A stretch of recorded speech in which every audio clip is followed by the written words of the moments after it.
I try to bear the burden of bitterness which experience forces on us with as much uncomplaining dignity as strength will allow, as restaurants around me tell me to eat beautiful, as any person who pockets their phone to listen is crowned empathetic, as those who literally died walk among us. Language evolves, oh well. Still, there's got to be something to the way we shift around our words, carefully wringing any sentiment out of the last remaining fabric of a once powerful tongue. We no longer feel with our words. We miss out on basic communication. We've lost even our ability to thank and receive thanks. Once we said, "You're welcome." Now we say, "No problem."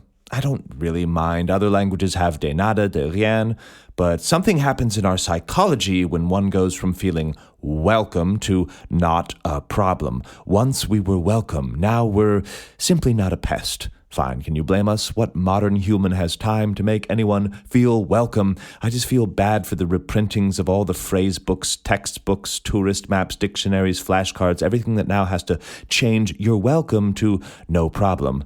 Surely the truest way to show you're a foreigner is to say "you're welcome." That's receiving thanks. How about giving it? For starters, there's thank you in advance. Have you ever been thanked in advance? How did that feel? I recently got a request from someone asking to stay at my house, thanking me in advance. I wonder if she was equally thankful when I said, "No thanks." Thanking people in advance is holding them hostage, so when someone thanks me in advance, I tell them to get fucked on short notice. Then there's, "I can't thank you enough." This has got to be one of the weakest sentiments ever uttered. When I hear this, I note the lack of any real thanks in the first place. "I can't thank you enough" reminds me of that eerie phrase in the business said just before you agree to play for free.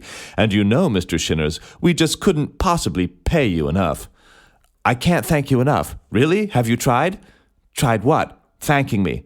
Thanking you? Yeah, sure. Go ahead and try. Oh, thank you. Okay, that's enough. You can't thank me enough? What am I, a sultan?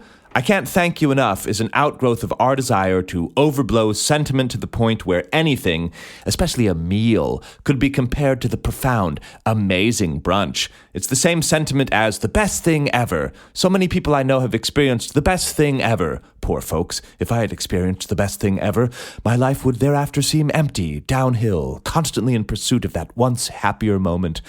Going immediately to the superlatives in our language leaves no room for improvement, and once again we've exhausted our expressive power on lunch.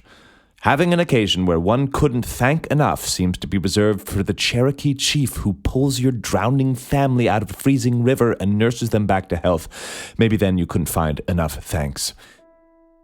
In the room, dim light and steam. Under his dark hair I could see his hands working tirelessly, deftly. My daughter, blue around the lips and limp, lay at the man's knee. It had been 2 days since she had moved. I had no hope. Perhaps I already resigned her to a frozen fate. At last, as if cued by his movements, as if rising with the steam, she opened her eyes, restored to life. Tears flowed from her eyes and then from mine. The chief kept his gaze fixed on her chest, focused on her breathing. I was at a loss. Finally, he relaxed his hands and sank away from her as if his own life had left him and became hers. I turned my wet eyes to the chief and uttered, "Sir, my dear man, were I to thank you every day until I die, I would still feel that I cannot thank you enough." "No problem," said he.